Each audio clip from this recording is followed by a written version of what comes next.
So hello everyone. सो आप सभी को पता है कि जैसे अभी रिसेंटली क्या हो रहा है, इजराइल है और लेबनान है आपस में लड़ रहा है। उससे पहले हमस के साथ इजराइल लड़ रहा था। तो ये सारी चीज हो क्या रही है और आपके लिए क्यों ये सारी चीज इंपॉर्टेंट है? तो आप सभी को पता है कि आपका आईबी का इंटरव्यू है। इंटरनल सिक्योरिटी आपका एक बहुत इंपॉर्टेंट टॉपिक रहता है। वैसे तो हमारा जो इंटरनल सिक्योरिटी है पूरा लेक्चर हो चुका है। तो अब ये जो इंटरनेशनल रिलेशन है, क्योंकि करंट अफेयर का टॉपिक है और इंटरव्यू के अंदर करंट अफेयर के टॉपिक से क्वेश्चन आने के चांस 99% रहते हैं और ये बहुत ज्यादा इंपॉर्टेंट टॉपिक है, डेली न्यूज में आता रहता है। तो मैंने सोचा कि इसके बारे में आपको हर एक चीज पता होनी चाहिए कि कैसे क्या चीज स्टार्ट हुई, कहाँ पे कौन सी चीज खत्म हुई, कहाँ पे किसका ओरिजिन हुआ, कौन सा आदमी था, वो कब आया, इंडिया के लिए क्यों मतलब रखता है, इंडिया मतलब क्या होता है ना कि हमें सब चीजों के बारे में पता होना चाहिए। क्यों कि इंटरव्यूअर कहीं से भी क्वेश्चन पूछ सकता है, तो हमें उन सब चीज़ों के लिए रेडी होना चाहिए। तो अब स्टार्ट करते हैं। जैसे कि यहाँ पे आप देख सकते हैं, पहले थोड़ा सा मैप देख लेते हैं कि ये इजराइल है, हमारा ये बॉर्डर है, इजराइल है और ऊपर लेबनान है। बेसिकली हो क्या रहा है कि जो इजराइल है वो अपनी मिसाइलें इधर दाग रहा है। ये देखो जहाँ जहाँ नीला दिख रहा है, ये यहाँ सब जो इजराइल है उसने अपनी मिसाइलें दाग दी है। और ये जो यहाँ पे है, यहाँ पे हेजबुल्ला अटैक कर रहा है। तो मतलब इजराइल भारी है हेजबुल्ला के ऊपर। लेकिन ये जो सारा ड्रामा हो रहा है, एक्चुअल में ड्रामा हो रहा है, हो क्यों रहा है, लाखों आदमियों की जान जा रही है, ये हो क्यों रहा है सारा, इसके पीछे का रीजन क्या है? तो इसके पीछे का रीजन जानने के लिए हम एकदम स्टार्टिंग से स्टार्ट करते हैं। जैसे आप सभी को पता है हमारा मोटिव है फाउंडेशन को बिल्ड करना। फाउंडेशन को तभी बिल्ड कर सकते हैं जब नींव खोदेंगे। तो नींव कैसे करेंगे? एकदम पास्ट में जाएंगे, एकदम स्टार्टिंग में जाएंगे। तो हम देखेंगे कि इजराइल, जो अभी इजराइल देश है, कभी वहां पे कुछ और होता था। कभी वहां पे क्या होता था, पैलेस्टीन्स रहते थे, अरब, बेसिकली अरब, पैलेस्टीन, अरेबियन जो है वो पैलेस्टीन अरब्स हैं। मतलब कि जो ज्यूज हैं, जो इजरायली हैं वो ज्यूज हैं। क्या चीज है ये, क्यों कंफ्यूज कर रहे हो सर हमें?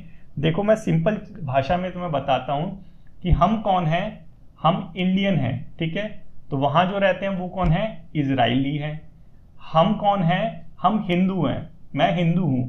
तो वहां पे इजराइल में जो रहते हैं वो कौन है? वो ज्यूज हैं। ज्यूज एक धर्म का नाम है, इजराइल एक देश का नाम है। समझ आया? ज्यूज और इजराइल में पैलेस्टीनियंस, पैलेस्टीनियन देश का नाम है, लेकिन जो पैलेस्तीन में रहते हैं अरेबियंस, वो एक धर्म का नाम है, मुस्लिम, ठीक है। तो ये आपने समझा कि पैलेस्टीनियन, इजरायली या बोले ज्यूज या अरेबियंस, इन दोनों के बीच में स्क्रिमिशेस, लड़ाइयाँ वगैरह रहती थी। तो वहां पे अब यहाँ पे देखेंगे कि इजराइल का ओरिजिन कैसे हुआ। इजराइल जो देश अभी है, कभी वहां पे पूरा पैलेस्तीन का कब्जा था। पैलेस्तीन का कब्जा था मतलब पैलेस्तीन पूरा देश था वहां पे। वहां पे जो ज्यूज हैं, जिन्हें इजरायली बोलते हैं, जहां पे जो ज्यूज हैं वो माइग्रेट करके आए थे वहां पे। माइग्रेट करने के बाद थोड़ी शरणार्थी, रेफ्यूजी आए थे और धीरे धीरे धीरे धीरे पूरे देश पे कब्जा कर लिया और जो पैलेस्तीन था उसको इजराइल बना लिया। ये पूरी स्टोरी है, ठीक है। तो हम समझेंगे कि जो इजरायली है वो वहीं पे क्यों आए, कहीं और क्यों नहीं गए। तो पहला रीजन है उनका रिलीजियस बिलीफ। जो ज्यूज हैं वो जूडाइज्म को मानते हैं, ठीक है। जूडाइज्म में एक जूडा था, जो किंग था, जो वहां पे रहता था। जैसे कि हमारे राम, ठीक है, हमारे राम अयोध्या में रहते हैं, कुछ होगा हमारे साथ, हम कहाँ जाएंगे? अयोध्या में। सेम चीज वहां पे हुई कि ज्यूज के साथ जब अत्याचार हुआ, प्रोसिक्यूशन हुआ उनके साथ, तो वो कहां भागेंगे? अपने राजा राम के पास। और वो कौन थे वहां के? जूडाइज्म, ठीक है, जो कि कहां पे रहते थे? इजराइल में रहते थे। इसलिए जो ज्यूज हैं वो इजराइल में आए। दूसरा रीजन था persecution during world war two. मतलब कि जो वर्ल्ड वॉर टू चल रहा था, वर्ल्ड वॉर टू जब चल रहा था, इंडिया उस टाइम पे गुलाम था ब्रिटिश का। तो वर्ल्ड वॉर टू के टाइम वर्ल्ड वॉर टू के टाइम जर्मनी में राज था हिटलर का। हिटलर का राज था वहां पे। हिटलर बोला कि ये जो प्रॉब्लम हो रही है हमारे साथ, क्योंकि जर्मनी में वहां पे फाइनेंशियल प्रॉब्लम चल रही थी, इन्फ्लेशन बहुत ज्यादा बढ़ गई थी, 400 गुना इन्फ्लेशन बढ़ गई थी। लोगों के पास कट्टे कट्टे पैसे रहते थे लेकिन उससे सामान नहीं खरीद पाते थे। तो इतनी ज्यादा इन्फ्लेशन वहां पे बढ़ गई थी। तो हिटलर ने बोला, हिटलर शासन में आया, राज करने आया, हिटलर ने बोला कि ये जो प्रॉब्लम हो रही है इसका रीजन क्या है? इसका रीजन है ज्यूज। ज्यूज वहां पे माइनॉरिटी में थे, बहुत कम जनसंख्या में ज्यूज रहते थे। तो हिटलर ने बोला जो भी प्रॉब्लम है जर्मनी के साथ वो किसकी वजह से है? ज्यूज के साथ है। तो हिटलर ने जैसे ही बोला तो जितने भी जर्मन थे बोला मारो इन्हें, ज्यूज को मारो, भगाओ यहाँ से, क्योंकि सारी जो प्रॉब्लम है वो किसकी वजह से हो रही है? ज्यूज की वजह से हो रही है। क्योंकि हिटलर ने ऐसे बोला, हिटलर राजा था वहां का एक टाइम से।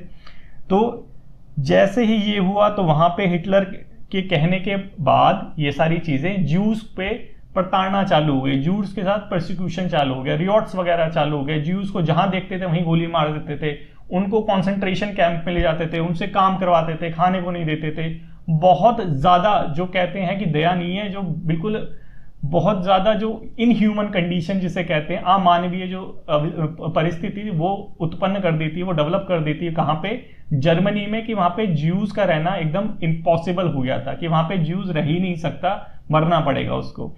तो ज्यूज ने सोचा कि भाई हमारे साथ ये हो रहा है तो भाई यहां से अब जाना पड़ेगा। अब जाना कहाँ पड़ेगा, जाएंगे हम राजा राम के पास, राजा राम मतलब जूडा के पास। तो वो सारे माइग्रेट होके अपने होमलैंड आ गए, बोले हमारे राजा यहाँ रहते थे तो हमारे स्वामी ही हमारी मदद करेंगे। तो ये रीजन है कि जो ज्यूज है वो वहां से वर्ल्ड वॉर 2 के टाइम में यूरोप से वहां से माइग्रेट करके एज अ रिफ्यूजी यहाँ पे आ गए इजराइल में, इजराइल पहले मतलब जूडा लैंड में। तो अब यहाँ पे आने के बाद यहाँ पे एज अ वो रेफ्यूजी थे, ठीक है, रेफ्यूजी थे, धीरे धीरे आते गए। तो इसका स्टार्टिंग कहीं ना कहीं तो स्टार्टिंग हुआ होगा, ठीक है। स्टार्टिंग हुआ था कहाँ से, स्टार्टिंग हुआ था 1917 में, 1917 में एक डिक्लेरेशन आई थी, Balfour declaration. Balfour declaration basically कौन थे, ब्रिटिश एक फॉरेन सेक्रेटरी थे, ऑर्थर जेम्स बालफोर, कह रहे हैं यस मी, यही वाले थे, यही वाले जो दिख रहे हैं आपको, यही वाले थे। इन्होंने डिक्लेरेशन करी थी, उसे कहते हैं बालफोर डिक्लेरेशन। इन्होंने ऑफिशियली बोला था कि भाई जो ज्यूज है उनका होमलैंड है इजराइल जो है। क्या बोला था, ज्यूज का होमलैंड है इजराइल। तो इजराइलियों ने बोला कि भाई ये तो अब तो ये अंग्रेजी भी बोल रहे हैं, अब तो भाई हम जाएंगे वहां पे। इन्होंने बोल दिया एक बार, जो हमारे ऑथर जेम्स हैं बालफोर, उन्होंने बोल दिया कि ये इनका होमलैंड है, इनको वहीं रहना चाहिए, ठीक है। तो ऑफिशियली बोला, तो बोले कि चलो चलते हैं। अब यूरोप में उनके साथ प्रोसिक्यूशन हो रहा था, हिटलर बोला था मारो ज्यूज को, और बोले हमारा तो रिलीजियस ही अड्डा वहां पे, हमारे तो राजा राम भी वहीं रहते हैं तो हम तो वहीं जाएंगे। और बोफोर्स ने और ज्यादा पीछे से पुश कर दिया कि हाँ तुम्हारा घर वही है। उस टाइम ब्रिटिश जो था वो पावर में थी, जैसे अभी यूएसए पावर में है, जो वर्ल्ड की टॉप पावर कौन है, यूएसए है ना, वैसे उस टाइम में ब्रिटिश जो थी वो वहां की वर्ल्ड की टॉप पावर थी। अब ब्रिटिश ने बोला है तो भाई उसकी बात में वेटेज तो होगा। अब वहां से माइग्रेशन चालू हुआ, माइग्रेशन मतलब कि वो यूरोप छोड़ के इसराइल में आने लगे, ठीक है, इसराइल में आने लगे। अब इसराइल में एज अ वो रेफ्यूजी आए थे वर्ल्ड वॉर 2 के टाइम, क्योंकि रहने वाले तो वो कहाँ के थे, जर्मनी के थे, लेकिन जर्मनी में उनके साथ अत्याचार हो रहा था, हिटलर बोल रहा था मारो उन्हें, ये देखो कैसे आंख दिखा रहा है, तो बोल रहा कि मारो उन्हें, तो वहां से भाग के आए एज अ रेफ्यूजी।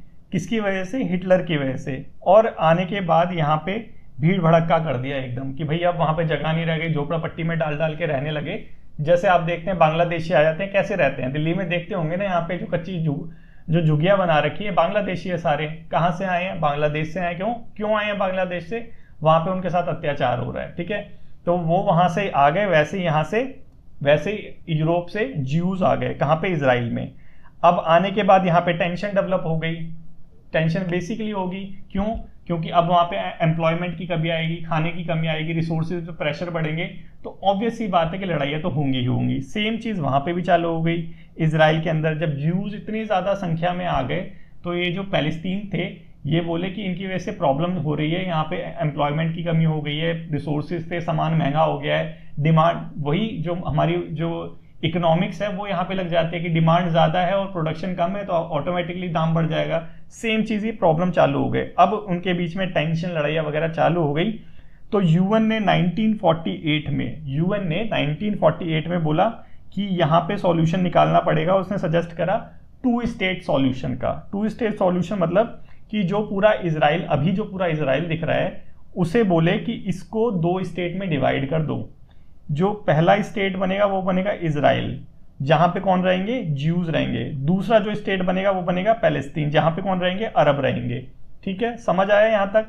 लेकिन वो टाइम वो था, 1948 की बात हो रही है, उस टाइम में जो ज्यूज थे वो इतने ज्यादा पावरफुल नहीं थे। ठीक है, इतने ज्यादा वो पावरफुल नहीं थे क्योंकि वो रेफ्यूजी थे, बाहर से आ रहे हैं। सोच के देखो, बांग्लादेशी आ रहे हैं, म्यांमार से यहाँ लोग आ रहे हैं, तो ये हमें बोले कि जो इंडिया है, इंडिया को 2 स्टेट में डिवाइड कर दो। ठीक है, एक में ये रहेंगे, एक में हम रहेंगे। हम क्या बोलेंगे, नहीं ऐसा नहीं होगा, यही बोलेंगे ना, क्यों, अरे हमारा देश है, बाहर से ये रेफ्यूजी आए, कैसे रह सकते हैं। सेम चीज वहां पे हुई, सेम चीज वहां पे हुई। क्या हुआ कि जो अरब थे उन्होंने बोला नो, क्या बोला? नो, ऐसा नहीं हो, ये 2 स्टेट नहीं चलेगा, ये हमारा ही स्टेट है, पूरा हमारा कब्जा रहेगा, ये जो बाहर से आए हैं ज्यूज इनको भागना पड़ेगा, ये हमारा स्टेट है, ठीक है। अब ये बच्चा देख रहा है, बोल रहा है कि पागल है, इसको पता है कि फ्यूचर में क्या होने वाला है, लेकिन अरब को नहीं पता था कि फ्यूचर में क्या होने वाला है। इसने बोला स्टूपिड हैं ये लोग, चलो ठीक है, बोल दिया। उसके बाद क्या हुआ, जब अरब ने मना कर दिया तो जो ज्यू थे उन्होंने एक डिक्लेरेशन निकाली, जूइश डिक्लेरेशन 1948। इसमें उन्होंने बोला कि जो इजराइल है, उन्होंने बोला बहुत बड़ी चीज है ये, कि इजराइल है ये अब एक आज़ाद देश है। भैया तुम लोग बाहर से आए हो और अब बोल रहे हो कि आज़ाद देश है, तुम हो कौन यहाँ पे?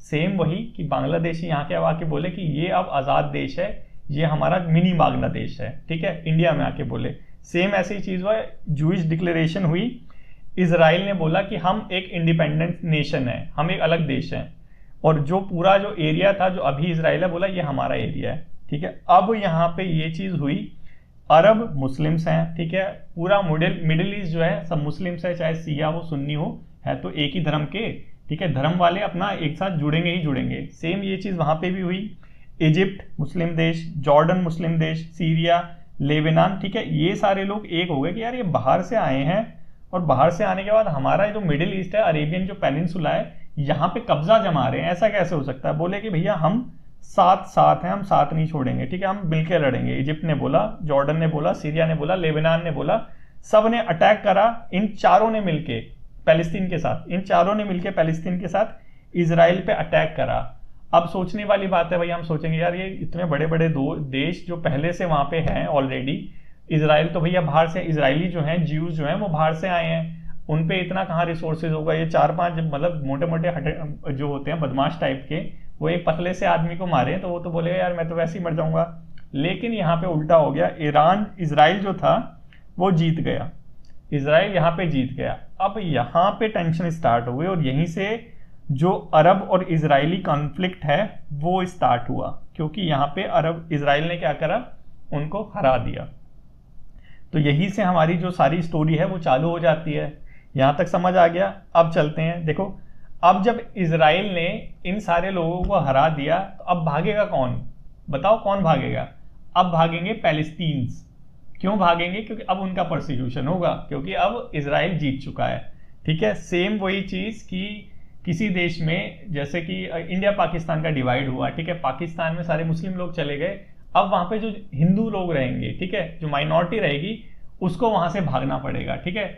तो वही चीज हुआ कि अब जो पूरा जो ये जो पेनिनसुला था जहां पे अब बोला इजराइल है ये हमारा इंडिपेंडेंस देश है, और लड़ाई हुई और इजराइल जीत गया, तो पैलेस्टीन्स जो थे वहां से अपना बोरिया बिस्तरा उठा के बोले निकलो यहां से, नहीं तो मारे जाएंगे।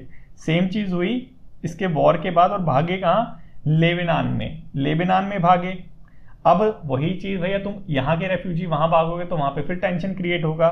वही चीज हुई कि पॉलिटिकल इनस्टेबिलिटी लेबनान में बढ़ने लगी, कि पैलेस्तीन वहां पे भाग भाग के जाने लग गए, क्योंकि वहां पे अब इजराइल का कब्जा हो चुका था, ठीक है। अब ये सारी चीज हुई, वॉर हुई, ये सारी चीज हो रही है, तो यूएन कैसे चुप बैठ सकता है? यूएन का तो धर्म बनता है कि भाई हम तो आके सुलझेड़ा करवाएंगे, एकदम तुम्हारा कॉम्प्रोमाइज करवाएंगे, हम एकदम वर्ल्ड की बॉडी हैं, तुम कैसे हमारे बिना कॉम्प्रोमाइज कर सकते हो? यूएन आया अपना लेके, यूएन पार्टीशन प्लान, बोला कि मेरे बिना नहीं होगा, मेरे को करना पड़ेगा, मेरे को बीच में आया, मैं बड़ा भाई हूँ, ठीक है।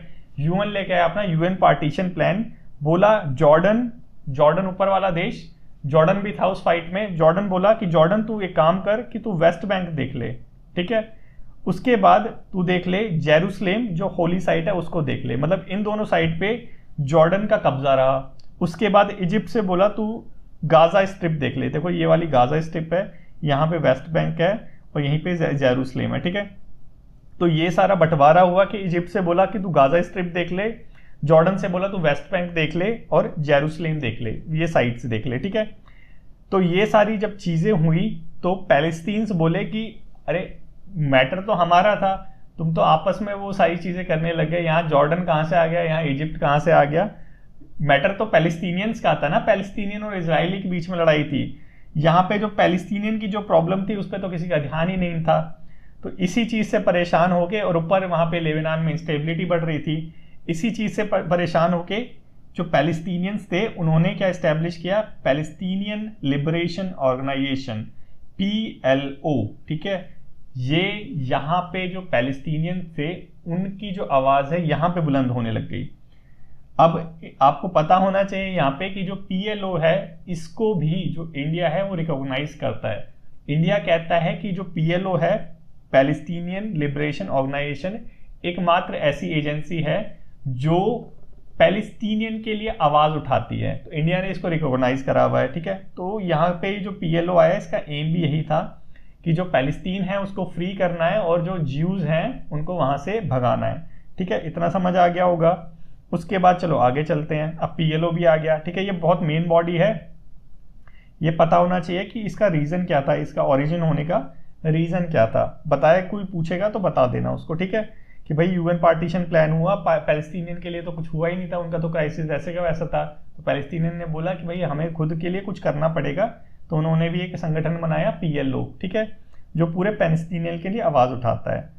अब हमने देखा वॉर हुई, ठीक है। वॉर के बाद रेफ्यूजी थे वो लेबनान वगैरह जाने लग गए। अब लेबनान में जाएंगे तो भैया वहां पे प्रॉब्लम तो होगी, ठीक है। इजरायली आए थे तो इसराइल में प्रॉब्लम कर दी थी।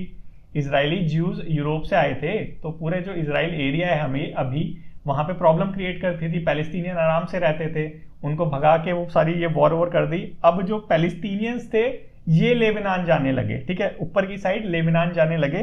तो जब ये लेबनान जाने लगे तो लेबनान कैसे ठीक रह सकता है, वहां पे फिर लेबनानी सिविल वॉर चालू हो गई, ठीक है। वहां पे सिविल वॉर चालू हो गई लेबनान में। रीजन क्या था, वही डिवीजन, रिलीजियस और एथनिक डिवीजन, और जो पैलेस्टीनियन मिलिटेंट्स थे वो। देखो अब किसी को तुम एकदम तड़पाओगे, एकदम तुम उसको एकदम मारोगे डेली डेली डेली डेली, कब तक कोई सहेगा, कभी ना कभी तो हथियार उठाएगा। पैलेस्टीनियन ने भी अब हथियार उठा लिए, ठीक है, और बन गए वो कौन, मिलिटेंट्स। दिख रहा है यहाँ पे ये वाले, ये रहे हमारे पैलेस्टीनियंस। अब चलो इतनी कहानी समझ आ गई। अब यहाँ पे इजरायली जो हैं वो तो अपना एकदम खा पी रहे थे आराम से, क्यों, उनका तो अपना पूरा देश है, राज है पूरा। और ये जो पैलेस्टीनियंस थे इनको भी हमने मार पीट के भगा दिया, पूरा घर अपना है, कहीं भी ऐश करो, कहीं भी जाओ, कहीं भी खाओ, कहीं भी सो। लेकिन जो इजरायली थे वो थोड़ा सा रिलैक्स होने की जगह उन्होंने सोचा कि यहाँ पे प्रॉब्लम हो सकती है, क्योंकि अब PLO आ चुका है। PLO एक ऑर्गेनाइजेशन बन चुका है जो पैलेस्टीनियन का ऑर्गेनाइजेशन है, तो ये कभी ना कभी तो हमें प्रॉब्लम करेगा ही करेगा, ठीक है। ये इजरायली ने सोचा कि भाई ऐसा हो सकता है। तो इजराइल ने जब ये सोचा तो इसके लिए उसको सॉल्यूशन भी लेना पड़ेगा। तो इजराइल ने वॉर डिक्लेयर कर दी, 6 डे वॉर के नाम से ये जो वॉर है ये जानी जाती है, ठीक है। अभी तक हमने क्या देखा था, UN जो लेके आया था अपना पार्टीशन प्लान, जॉर्डन के पास कुछ हिस्सा दे दिया, कुछ हिस्सा दे दिया सीरिया को, कुछ हिस्सा दे दिया इजिप्ट को, ठीक है। अब PLO फिर आ गया। फिर उसके बाद इजराइल ने सोचा कि यार PLO है तो कुछ ना कुछ तो आगे चल के मुसीबत क्रिएट करेगा ही, क्योंकि लेबनान में भी सिविल वॉर हो रहा है और वहां पे ये मिलिटेंट ग्रुप बन चुका है। तो अब ये हमारे लिए सरदर्द बने, इससे पहले इनको कुचल दो, ठीक है। तो जो इजरायली थे उन्होंने वॉर डिक्लेयर करी। वॉर डिक्लेयर में इजराइल ने क्या करा कि जो UN ने हिस्से डिवाइड कर रखे थे कि जो पेनिनसनाई पेनिनसुला, गाजा जो स्ट्रिप है वो इजिप्ट को दे रखी थी। देखा, ये रहा सनाई पेनिनसुला, ये रहा गाजा स्ट्रिप, ये इजिप्ट के पास थी, ये अपने कब्जे में ले लिया, ठीक है। उसके बाद जो वेस्ट बैंक था, वेस्ट बैंक और ईस्ट जेरूसलेम था, जो UN ने बोला था जॉर्डन इसको देखेगा, उसको अपने कब्जे में ले लिया। देखो कैसे ये लैंड ग्रैबिंग कर रहा है। उसके बाद एक गोलन हाइट था जो सीरिया का कब्जा था, जिसको UN ने सीरिया को दे दिया था, उसको अपने कब्जे में ले लिया। इजराइल मतलब बिल्कुल लैंड ग्रैबिंग कर रहा है, बोल रहा है कि तुम्हें कुछ भी नहीं देंगे। देखो यहाँ पे अच्छे से देखो कौन सी चीज कहाँ पे है, ये देखो, ये है हमारा पूरा इजराइल, ठीक है, ये हमारा पूरा इजराइल है, ये वाला, ठीक है। अब ये वाला गाजा स्ट्रिप है, ये वेस्ट बैंक है, और ये है गोलन हाइट, ये सीरिया, ये जॉर्डन, ठीक है। ये ठीक है, समझ आ गया ना ये सारा। और ये है हमारा लेबनान, ठीक है, ये हमारा लेबनान। इसको थोड़ा सा मैप को याद रखना, ये जॉर्डन है हमारा, ये हमारा इजिप्ट है, ये हमारा लेबनान है, ये हमारा सीरिया है, वेस्ट बैंक, गाजा और गोलन हाइट, ठीक है। अब इजराइल ने सारी चीजों पे कब्जा कर लिया, ठीक है। इजराइल यहाँ पे तो था ही, जो ग्रीन ग्रीन वाला डार्क ग्रीन दिख रहा है यहाँ तो था ही। अब ये जो लाइट ग्रीन एरिया है इस पे भी कब्जा कर लिया इजराइल ने, मतलब अपना जो पूरा जो साम्राज्य है वो फैला दिया है। इजराइल मतलब ज्यूज ने, ठीक है। लेकिन अब जब वॉर हुई है तो वॉर के अंदर कोई तो मीडियोकर आएगा ही आएगा कॉम्प्रोमाइज करवाने, जैसे लड़कों में वॉर हो जाती है। अब कोई ना कोई आता है एक जो दोनों बिचौलियों को जानता है कि नहीं नहीं मैं तुम्हारा सुझेड़ा करवा देता हूँ, लड़ो मत। तो वैसे ही अब आया हमारा यूएस मीडिएटर बन के, ठीक है। यूएस आया, देखो हंस रहे हैं यहाँ पे, ये देखो ये रहे हंस रहे हैं, इतने तेज तेज हंस रहे हैं, वो वहाँ वॉर चल रही है, ठीक है। तो यहाँ पे यूएस से आया हमारा मीडिएटर बन के पीस ब्रोकर, और यहाँ पे कौन सा पीस ब्रोकर का अकॉर्ड साइन हुआ, कैंप डेविड अकॉर्ड 1978। कौन सा, कैंप डेविड अकॉर्ड 1978 साइन हुआ, ठीक है। लेकिन कहाँ ये मानने वाले थे, अनफुलफिल्ड रहा, ठीक है। मतलब कुछ ऐसा रिजल्ट नहीं निकला इसका जैसा निकलना चाहिए था कि एकदम पीस आ जाएगा और सारे लोग एकदम शांति से रहेंगे, राम राज्य बन जाएगा, ऐसा कुछ हुआ नहीं। हुआ नहीं तो फिर कुछ ना कुछ तो कुछ उल्टा सीधा तो होगा ही होगा, ठीक है। हुआ क्या कि जो हमारे पैलेस्टीनियंस थे अब बेचारे बहुत तंग आ चुके थे, ठीक है। एक तो लेबनान में सिविल वॉर चल रही है, ठीक है। इजरायली और जब देखता है थप्पड़ मार देता है, इतनी मतलब यही तो चल रहा है वहाँ पे कि इजरायली देखते ही गोली मार रहा है, भाग रहे हैं वहाँ से, लेबनान में जा रहे हैं, वहाँ अलग प्रॉब्लम आ रही है। तो वो जो पैलेस्टीनियंस थे बेचारे, उनका ना करियर कोई, ना पढ़ना लिखना कुछ नहीं, कोई एम्प्लॉयमेंट नहीं, कुछ नहीं, तो बहुत ज़्यादा फ्रस्ट्रेट हो चुके थे। फ्रस्ट्रेट होते होके और उनका जो एरिया था एक छोटे से एरिया में सिमट के रह गया था। एक जगह वो गाजा में थे, एक जगह वो वेस्ट बैंक में थे, ठीक है।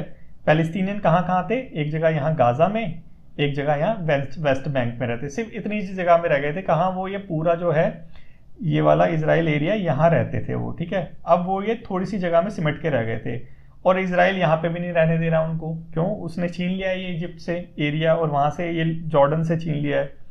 तो अब ये एकदम परेशान हो चुके थे, तो इन्होंने परेशान होकर बोला कि अब यार कुछ करना पड़ेगा, पीएलओ से भी नहीं हो रहा, अब हम लेंगे हथियार। अब वो हथियार लेने के बाद वो बन गए हामस। क्या बन गए, वो बन गए हामस, जिसे हम अब हामस के रूप से जानते हैं ना, कि अभी गाजा और हामस के बीच में वॉर हो रही थी।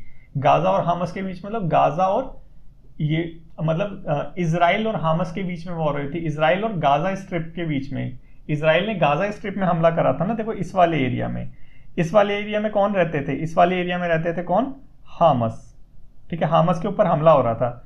तो हामस है कौन, हामस बेसिकली जो फ्रस्ट्रेटेड हमारे यूथ थे पैलेस्टीनियन, उन्होंने जब हथियार उठा लिया अपने डिफेंस के लिए, उनको हमने बोला हामस है ये। और ये इनका फाउंडेशन कब हुआ, इंतिफादा में। इंतिफादा बेसिकली जो पैलेस्टीनियन अपराइजिंग हुई थी उसको कहते हैं इंतिफादा। तो यहाँ पे जो हामस का ओरिजिन है वो हो चुका है, ठीक है। अब कोई हथियार उठाएगा तो हथियार देने वाला भी कोई चाहिए। हथियार देने वाला था कौन, इजिप्शियन मुस्लिम ब्रदरहुड, मतलब इजिप्शियंस ने उसको मदद करा कि लो हमसे पैसे वैसे लो, AK-47 खरीदो और मारो इन्हें, ठीक है। तो यहाँ पे ये हामस ओरिजिन हो चुका है किससे, पैलेस्टीनियन के जो फ्रस्ट्रेटेड एकदम यूथ है, फ्रस्ट्रेटेड जो लोग हैं, उन्होंने अपना ग्रुप बना लिया, मिलिटेंट ग्रुप, और उसको बोला अब ये हामस है, ठीक है। हामस कहाँ पे एक्टिवेटेड है, गाजा में, ठीक है। अब ये जब हामस बन गया और टेररिस्ट ऑर्गेनाइजेशन काइंड ऑफ बन गया, तो यूएस से यूरोप और इजराइल बोला कि ये रिकॉग्नाइज्ड कौन है, टेररिस्ट ऑर्गेनाइजेशन, TO2 नहीं है, ये टेररिस्ट ऑर्गेनाइजेशन है, ये रिकॉग्नाइज्ड है, ठीक है। तो अब यहाँ पे हमने समझा कि हामस का कैसे ओरिजिन हुआ और ये टेररिस्ट ऑर्गेनाइजेशन बन गया पैलेस्टीनियन से।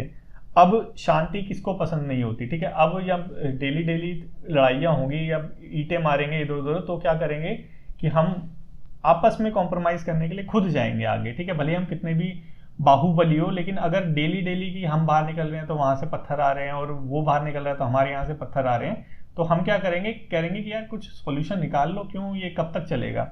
सेम ऐसा ही हुआ, इजराइल बोला कि यार ऐसे चलेगा नहीं भाई, कि अब तुमने भी हथियार उठा लिए, अभी तक तो PLO था, PLO तो एक वो था, लिबरेशन ऑर्गेनाइजेशन था, ऐसा जितना हथियार वगैरह PLO ने उठाए नहीं थे, ठीक है। वो सिर्फ पैलेस्टीनियन के लिए आवाज उठाता था, ठीक है, वो सिर्फ पैलेस्टीनियन के लिए आवाज उठाता था, लेकिन हथियार नहीं उठाए थे उसने अभी तक, ठीक है। तो हथियार उठाने वाला सबसे पहला बना हामस गाजा स्ट्रिप में, और गाजा स्ट्रिप में जब बना तो वही पैलेस्टीनियन के लिए भी प्रॉब्लम हो गई। तो पैलेस्टीनियन ने बोला कि यार अब ऐसे नहीं चलेगा, एक कुछ हमारा कुछ होना चाहिए, कॉम्प्रोमाइज कर लो, कब तक चलेगा ये। तो इन्होंने 1993 में ओस्लो अकॉर्ड साइन करा PLO ने। अब हामस के साथ तो करेगा नहीं, हामस तो बदमाश आदमी है, वो शरीफ आदमी है। PLO तो बोला कि तुम पैलेस्टीनियन, तुम एक ऐसी ऑर्गेनाइजेशन हो, इजराइल ने बोला कि पैलेस्टीनियन तुम एक ऐसी ऑर्गेनाइजेशन हो जो पैलेस्टीनियंस का भला करेगी, तो तुम्हारे साथ हम ओस्लो अकॉर्ड कर लेते हैं, ताकि ये जो गाजा है और वेस्ट बैंक है इसमें तुम अपनी अथॉरिटी ले लो और लिमिटेड अपनी पावर ले लो, ठीक है। तो यहाँ पे जाके हमने देखा कि गाजा और वेस्ट बैंक में पैलेस्टीनियन बस गए थे और बाकी एरिया में इजरायली मतलब ज्यूज रह रहे थे। ठीक है, गाजा के अंदर हामस आ चुका था, पीएलओ एक ऑर्गेनाइजेशन एस्टेब्लिश हो चुका था। ठीक है, यहां तक हमने ये समझा। इसके बाद देखते हैं अब ये हिजबुल्लाह कहां से आया। ठीक है, इसको भी थोड़ा देख लेते हैं। सॉरी, एक मिनट बस, तो just a minute please please please.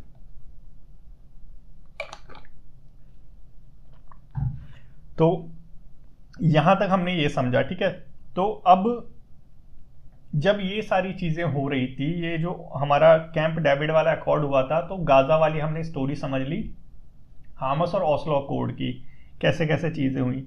लेकिन हमने देखा था कुछ जो पैलेस्टीनियंस थे वो ऊपर की साइड भी भागे थे। ठीक है, ऊपर की साइड मतलब यहाँ पे ये देखो, ये यहाँ पे ये गोलन हाइट है ना, ये वाला जो एरिया ये लेबनान है। ठीक है, इधर भी तो भागे थे वो लेबनान में, याद नहीं है लेबनान में क्राइसिस चल रहे थे, क्यों हुए थे? क्योंकि पैलेस्टीनियन वहां पे पहुंच गए थे। तो उन पैलेस्टीनियंस का क्या हुआ?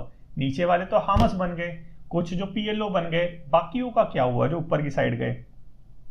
तो जो बाकी थे देखो वो पीएलओ थे। ठीक है, पैलेस्टीनियन लिबरेशन ऑर्गेनाइजेशन सारी जगह थी। तो यहाँ पे जो था वहां पे पीएलओ की तरफ से अटैक होने लगा इजरायली को। ठीक है, उसी टाइम पे जब ये सारा अकॉर्ड वगैरह साइन नहीं हुआ था, वो तो बहुत बात की बात है, पहले पीएलओ की वजह से पीएलओ की तरफ से इजरायलियों पे अटैक होने लगा। साउथर्न लेबनान से हमने देखा, साउथर्न लेबनान क्योंकि ये नॉर्थ साइड है, ये अगर ये इजराइल है, इजराइल का ये नॉर्थ साइड है, लेबनान का ये साउथ साइड है। ठीक है, तो जो ये रेफ्यूजी थे, कौन से रेफ्यूजी? पैलेस्टीनियन रेफ्यूजी जो थे जिन्होंने पीएलओ बना लिया था, वो साउथर्न लेबनान में रहते थे। ठीक है, तो वहां पे ये वहां से अटैक कर रहे थे इजराइल के ऊपर। ठीक है, इजराइल ने देखा यार ये बहुत ज्यादा अटैक कर रहे हैं, इजराइल तो पावरफुल देश है, इतने सारे देशों को हराया था, इजराइल ने भी धावा बोल दिया पीएलओ के ऊपर। सॉरी, एक मिनट दो मेरे को बस, ताकि मैं थोड़ा सा पानी पी लूं।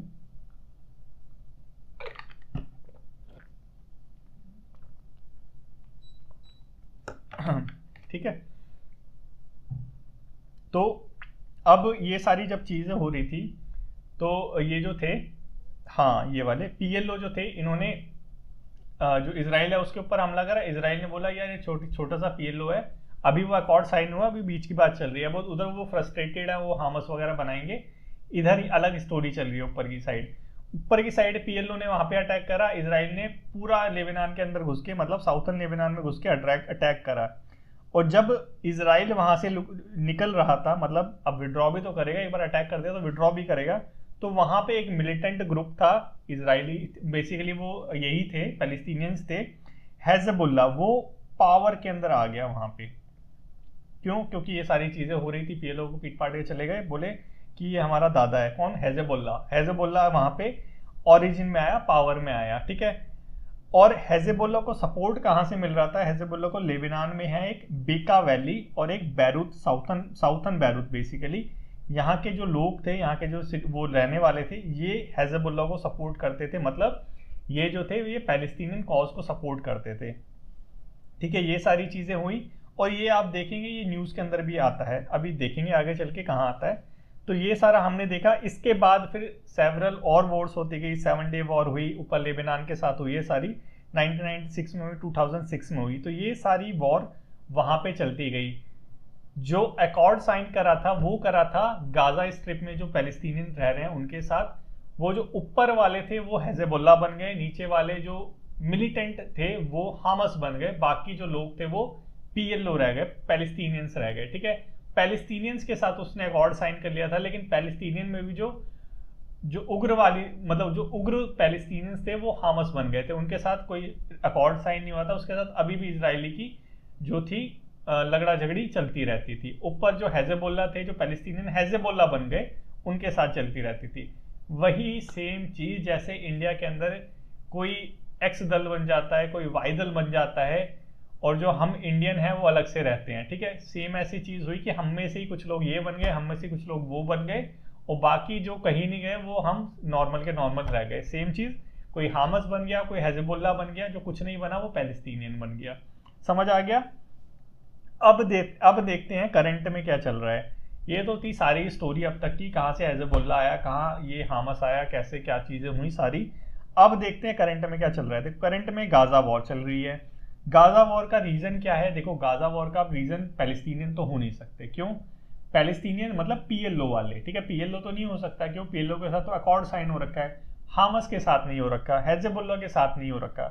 वही चीज हुई, हेजबुल्ला ने एक रॉकेट लॉन्च करा इसराइलियों के ऊपर इन सपोर्ट ऑफ गाजा, ठीक है, गाजा के साथ अकॉर्ड हो रखा है, लेकिन फिर भी उसके सपोर्ट में कि इनको आज़ाद करो, ठीक है, ये साइन करा, ठीक है, रॉकेट लॉन्च करा कि गाजा के सपोर्ट के हेजबुल्ला ने रॉकेट लॉन्च करा, और फिर पीछे से हामस भी आ गया, उसके साथ सरप्राइज अटैक कर दिया इसराइलियों के ऊपर। अब इसराइली के ऊपर अटैक हुआ है तो इसराइली कहाँ चुप बैठने वाले हैं।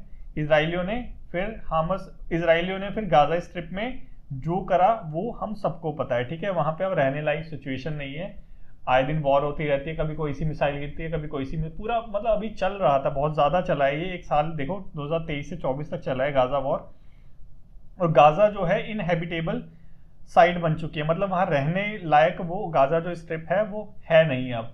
रीजन क्या था? हेजबुल्ला और हामस के अटैक, ठीक है, अकॉर्ड साइन हो रखा था, अपना रहते रहते थोड़ा बहुत चलता रहता है, लेकिन यहाँ पे बिल्कुल हेजबुल्ला और हामस ने वो अटैक करके इसराइलियों को उकसाया और ये सारी चीज़ें कर दी, ठीक है, एक ये चीज़ हो गई। दूसरा क्या हुआ? पेजर अटैक हुआ। पेजर अटैक मतलब पेजर अटैक करा किसने, क्या हुआ, कैसे हुआ, सारी चीज़ देखो। हेजबुल्ला जो है, हमने देखा हेजबुल्ला कहाँ रहते हैं, साउथर्न लेबनान में रहते हैं, ठीक है, वो वहाँ पे पेजर यूज करते हैं। पेजर में कोई उनका जो जैसे स्लीपिंग सेल जैसे टाइप में होता है, कोई आका वगैरह उनको मैसेज करता है कि चलो चलो लड़ाई करेंगे इसराइलियों से, तो वो जाके साउथर्न लेबनान में एकदम बॉर्डर पे आ जाते हैं और गनमन लेके लड़ाई करते हैं। अदर टाइम में अपना काम करते रहते हैं, तो पेजर में वो सारी न्यूज़ आती है। और पेजर, क्योंकि पेजर है तो उसको कोई सॉफ्टवेयर वगैरह के थ्रू हैक भी नहीं कर सकते। जैसे इसराइलियों ने अभी पिगासस इंडिया में भेज दिया था, बेचा था, मतलब इसराइलियों ने क्या करा था, हमारे वालों ने खरीदा था और फिर वो सारा जासूसी वगैरह करी थी, तो वैसे पेजर में कर नहीं सकते, तो बोला कि पेजर से सेफ चीज़ होगी क्या। लेकिन इसराइली इनसे 2 कदम आ गए हैं। इसराइलियों ने क्या करा कि जहाँ पे पेजर बनते थे वहीं सेटिंग करके, पेजर का जो बैटरी लिथियम आयन बैटरी होती है उसी में कोई सेटिंग करके कि भाई हम एक बटन दबाएंगे वो बैटरी फट जाए, ऐसा कुछ करा, ऐसा न्यूज़ में आ रखा है, ठीक है। तो ये सारी चीज़ें हुई, ठीक है। तो ये हमारा पेजर अटैक हुआ। रीज़न क्या है? हेजबुल्ला को हटाना था इसराइलियों को। उसके बाद अभी ये जो सारी छोटी छोटी चीज़ें हैं कि यहाँ ये गोलियां चल रही है, वहाँ गोलियां चल रही है, ये छोटी छोटी चीज़ें जो हैं अब एकदम फुल वॉर में बदल चुकी है, ठीक है। ये जो छोटी छोटी चीज़ें हैं फुल वॉर में बदल चुकी है। और इसराइली ने ही अभी एक बैरूत में अटैक करा था, ये तो ये दिख रहा है साउथर्न बैरूत, यहाँ पे अटैक करा था, जिसमें हेजबुल्ला का एक जो लीडर है हसन नसरल, ठीक है, ये न्यूज़ में भी आया था और इम्पॉर्टेंट नाम है सीएपीएफ के लिए ये, लेकिन ये आईबी का बैच चल रहा है। तो हसन जो नसरस है, इसको वहाँ पे मारा गया, ये एयर स्ट्राइक अटैक में इसराइलियों ने जो करा था। तो बेसिकली जो टोटल अभी चल रहा है वो ये सारा सिनेरियो चल रहा है। कहाँ से स्टार्ट हुआ, कैसे स्टार्ट हुआ, वो सारा हमने देख लिया, क्या स्टोरी है इसके पीछे की, A to Z चीज़ हमने देख ली। आई होप समझ आ गया होगा। अब आगे चलते हैं। अब क्वेश्चन आता है कि इंडिया के लिए ये सारी, इंडिया का क्या स्टैंड है इस रीजन में, ठीक है, क्योंकि आपको ये तो पता होना चाहिए ना कि वो आपसे, आप ये तो पूछेगा नहीं कि चलो लेबनान का है ना, आप एक बार वो बता दो, हिस्ट्री बता दो, ये तो आपसे क्वेश्चन पूछेगा नहीं। वो कह देगा कि इंडिया का क्या स्टैंड है, ये जो वॉर चल रही है वहाँ पे, जो इजरायली पैलेस्टीनियन इशू है, इसमें इंडिया का क्या स्टैंड है, ये क्वेश्चन पूछ सकता है। तो ये क्वेश्चन का आपको जवाब पता होना चाहिए कि जो इजराइल पैलेस्टीनियन कन्फ्लिक्ट चल रहा है, इसमें इंडिया हमेशा बोलता है कि इसका एक सॉल्यूशन है क्या, 2 स्टेट सॉल्यूशन, और कोई सॉल्यूशन नहीं है। इंडिया सपोर्ट करता है हमेशा किसको, 2 स्टेट सॉल्यूशन को। आपको पता होना चाहिए इंडिया का क्या स्टैंड है 2 स्टेट सॉल्यूशन, कि इजराइलियों के लिए, पैलेस्टीनियन के लिए, यही जो पूरा देश है इसको अलग अलग करके आधा हिस्सा इसको दे दो, आधा हिस्सा इसको दे दो, 2 स्टेट बना दो इसके, ठीक है। ये है 2 स्टेट सॉल्यूशन जिसको इंडिया सपोर्ट करता है, ठीक है। तो इंडिया की यहाँ पे क्या भूमिका हो सकती है, ये भी पूछ सकता है कि इंडिया क्या रोल प्ले कर सकता है ये जो वॉर चल रही है इसमें।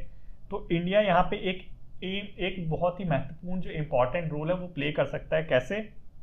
देखो, जब इजराइल ने बोला था मैं अब से आज़ाद देश हूँ, तो हमने रिकॉग्नाइज कर लिया था। जब पीएलओ ने बोला तो हमने उसको भी रिकॉग्नाइज कर लिया। तो मतलब क्या है, हम बैलेंसिंग एक्ट के साथ चल रहे हैं, मतलब हम बैलेंस लेके चल रहे हैं कि पता नहीं कौन सी पावर में आ जाए, जो आएगा हमारा फायदा करा दे, बस हम तो यही चाहते हैं ना। ठीक है, तो हम बहुत ही बैलेंस के साथ आगे बढ़ रहे हैं। तो हमारे इस बैलेंसिंग एक्ट की वजह से हम इस वॉर का सॉल्यूशन निकाल सकते हैं। कैसे? देखो कैसे। हम इजराइलियों से भी बोलते हैं, ठीक है, हम सऊदी अरेबिया से भी बोलते हैं, हमारे अच्छे रिलेशंस है, ठीक है। हम तो यहाँ पे वेपन भी सप्लाई कर रहे हैं अभी, और सुप्रीम कोर्ट का कुछ ऑर्डर, सुप्रीम कोर्ट में किसी ने PLI वगैरह लगा दी थी, चलो वो अलग चीज़ है। तो इजरायली के साथ हमारे अच्छे रिलेशन है, सऊदी अरेबिया के साथ अच्छे रिलेशन है, USA के साथ अच्छे रिलेशन है, ठीक है। ये तीनों एक टीम के मेंबर हैं, मतलब ये तीनों एक साथ एक जैसे, मतलब इनका वो है, साठ गांठ है इन लोगों की, दोस्त हैं आपस में, ठीक है। नहीं पता तो सुन लो अभी। अब ये एक टीम है। उसके बाद पैलेस्टीनियंस हो गए, ठीक है, सीरिया वगैरह, लेबनान, और इसमें मेन प्लेयर है ईरान, ठीक है, ये एक प्लेयर हो गया, बाकी लेबनान वगैरह। तो इन सब के साथ भी इंडिया के बहुत ही मधुर रिलेशन है। ईरान में तो हमारा वो पोर्ट भी है, छाबार वाला, ठीक है, ठीक है। तो ये हो गया, पैलेस्टीनियन का हमने रिकॉग्नाइज कर लिया था। तो हमारी तो दोनों के साथ दोस्ती है, ठीक है। अब जिसकी दोनों के साथ दोस्ती होती है, कॉम्प्रोमाइज तो सिर्फ वही करवा सकता है ना। अगर देखो कोई एक साइड ले लेगा, बोलेगा कि मैं तो इजराइल का दोस्त हूँ, पैलेस्टीनियन का दुश्मन हूँ, तो वो कैसे कॉम्प्रोमाइज कराएगा? जाएगा तो उसे पीट के भी भगा देंगे।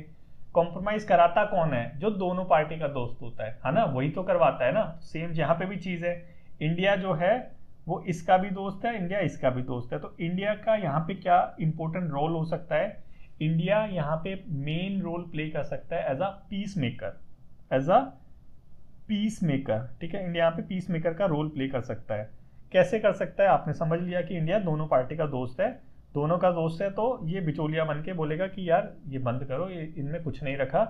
ये सारी चीज़ें करके हम एक अच्छा सा पीस स्टैब्लिश कर सकते हैं मिडिल ईस्ट में। ये इंडिया का रोल है, इंडिया का स्टैंड हमने समझ लिया। अब यहाँ पे होती है कि दूसरों के फड्डे में हम क्यों टांग अड़ाएं। मतलब क्या है इसका? इसका मतलब ये है कि भाई अगर हमारे पड़ोस में लड़ाई होती है तो हम अपना गेट बंद कर लेते हैं, है ना। तो यहाँ पे तो ये लड़ाई हो रही है मिडिल ईस्ट में, तो हम क्यों जाएं वहां पे कॉम्प्रोमाइज कराने के लिए? हमें क्या पड़ी है? साफ सीधी बात है। तो यहाँ पे देखो, ये मैं लेमन लैंग्वेज में इसलिए बोल रहा हूँ क्योंकि आज मैंने लेक्चर लिया था तो बच्चों को समझ नहीं आया। उनको समझ नहीं आया क्यों? क्योंकि कुछ बच्चे, मतलब कि बैच में कुछ बच्चे हैं वो तमिलनाडु वगैरह के भी है, कुछ बच्चे जो हैं वो लद्दाख वगैरह के भी हैं, पूरे ऑल ओवर इंडिया के बच्चे हैं। तो हिंदी में सबको समझ नहीं आता तो इंग्लिश में लेना पड़ा। इंग्लिश में वो मज़ेदारी नहीं आ पाती। अगर किसी बच्चे को एकदम बेसिक चीज़ से नहीं पता हो, किसी को इंटरनेशनल रिलेशन के बारे में नहीं पता हो, वो इंग्लिश में लेक्चर सुनेगा तो उसको बिल्कुल समझ नहीं आएगा। तो हिंदी में एकदम बोलचाल की भाषा में हमने समझा तो समझ भी आया, ठीक है। अब देखते हैं कि भाई हमें क्या पड़ी है, हम क्यों किसी का जो है वॉर चल रही है या लड़ाई हो रही है तो हम क्यों सुलझेड़ा कराने जाए, हम क्यों कॉम्प्रोमाइज़ कराने जाए। कॉम्प्रोमाइज़ कराएंगे तब जब हमारे पे कुछ बनती होगी कि भाई किसी ने हमसे उधार ले रखा है, ठीक है, लेट से, या फिर यहाँ पे उधार ले रखा है या उधार दे रखा है, लेट से उधार दे रखा है, ठीक है। अब उसकी लड़ाई हो रही है, तो उसकी लड़ाई हो रही है और किसी और की लड़ाई हो रही है, हम देखेंगे यार इन दोनों में लड़ाई हो गई तो ये मेरे पैसे मारे जाएंगे या फिर मेरा नुकसान हो जाएगा, या फिर मेरा कोई बंदा उनके साथ लगा हुआ है उसका नुकसान हो जाएगा। तो हम सोचेंगे यार नहीं, वहाँ पे लड़ाई नहीं होनी चाहिए, वहाँ पे एकदम शांति रहनी चाहिए ताकि सारी जो चीज़ें सही चलती रहे। सेम इंडिया भी इसी चीज़ में खेलता है। इंडिया की जो एनर्जी सिक्योरिटी है, मतलब इंडिया का जो तेल आता है, हमारा जो क्रूड ऑयल आता है, क्रूड ऑयल से बिजली बनती है ना कोयले से बनती है वैसे तो,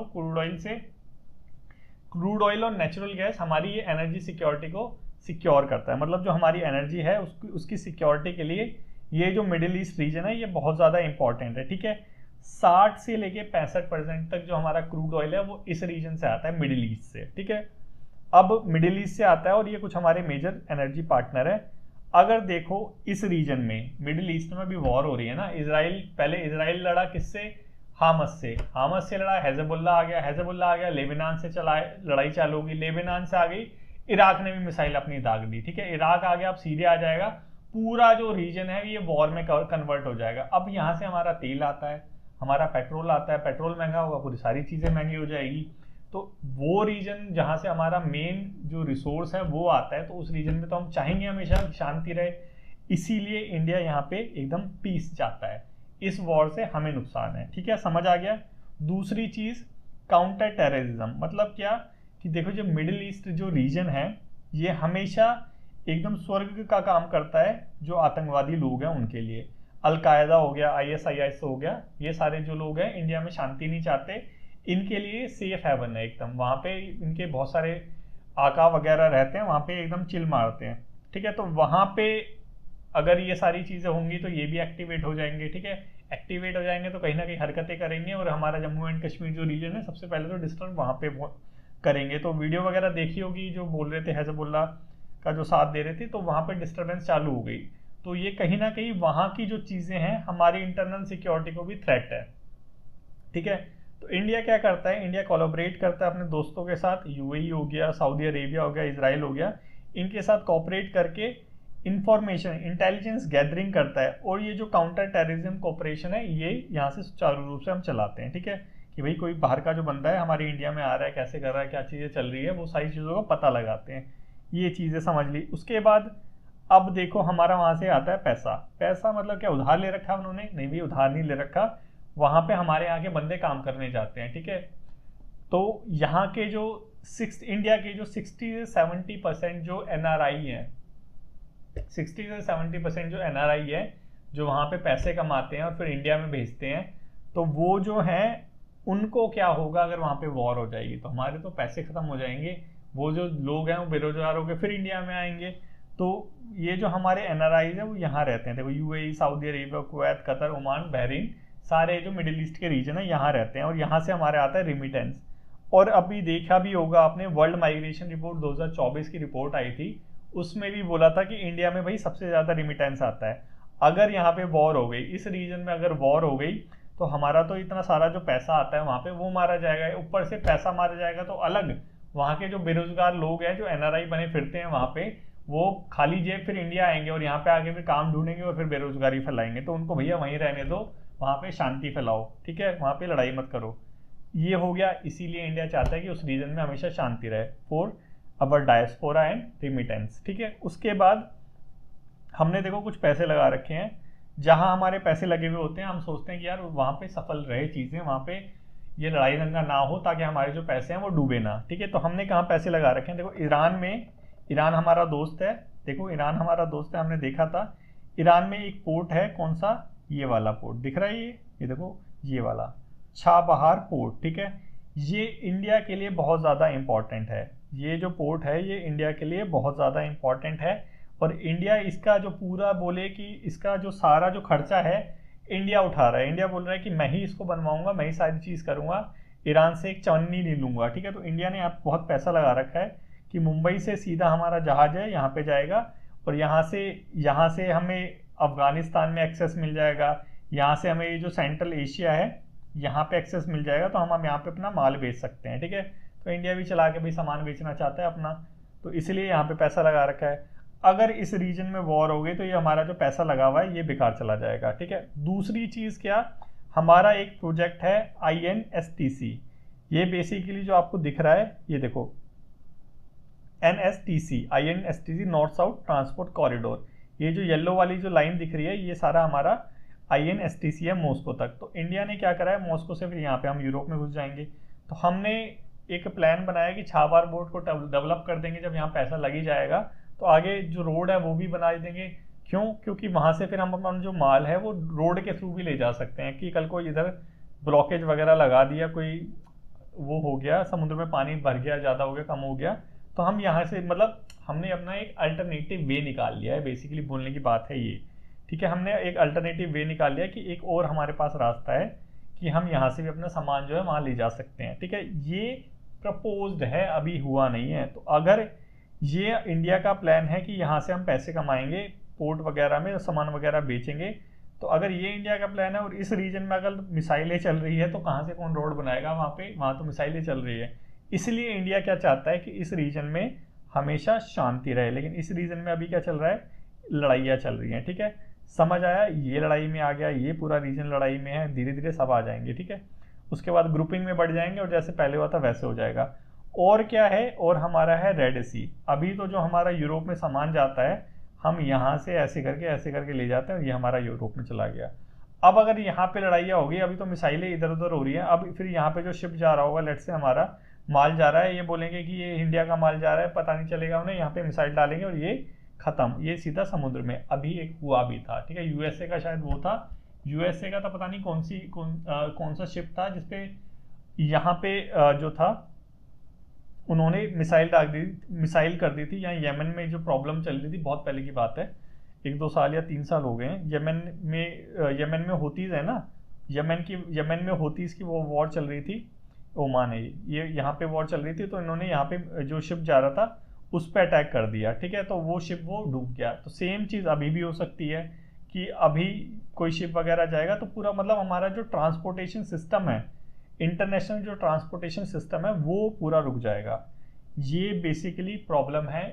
ये बेसिकली हमारा जो स्टेक्स पे लगी हुई है इंडिया की चीज़ें, वो ये सारी चीज़ें हैं। तो आई होप इतना तो समझ आ गया होगा कि जो मिडिल ईस्ट रीजन है इंडिया के लिए बहुत ही ज़्यादा इंपॉर्टेंट रीजन है, इसको हल्के में नहीं ले सकते। इसको हल्के में लेने का मतलब है कि हम अपनी सिक्योरिटी को खतरे में लगा दें, हम अपनी एनर्जी सिक्योरिटी को, हमारी इंटरनल सिक्योरिटी को, हमारी रिमिटेंस वाली चीज़ को, हमारे जो प्रोजेक्ट हैं उन सबको दाव पे लगा दें। तो इंडिया को जो मिडिल ईस्ट रीजन है वहाँ पे शांति लाना चाहिए और बनता भी है। तो यही एक आपके लिए मैं सॉल्यूशन लेके आया था।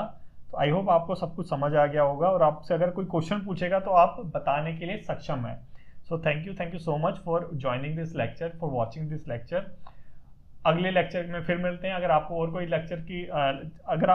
लेक्चर चाहिए तो आप मेरे को कमेंट सेक्शन में कमेंट करके बता सकते हैं कि सर इस पे लेक्चर बना दीजिए, तो मैं उस पर बना दूंगा। अगर ये वीडियो पसंद आई हो तो प्लीज़ को लाइक करना और शेयर करना ना भूलें। Thank you so much.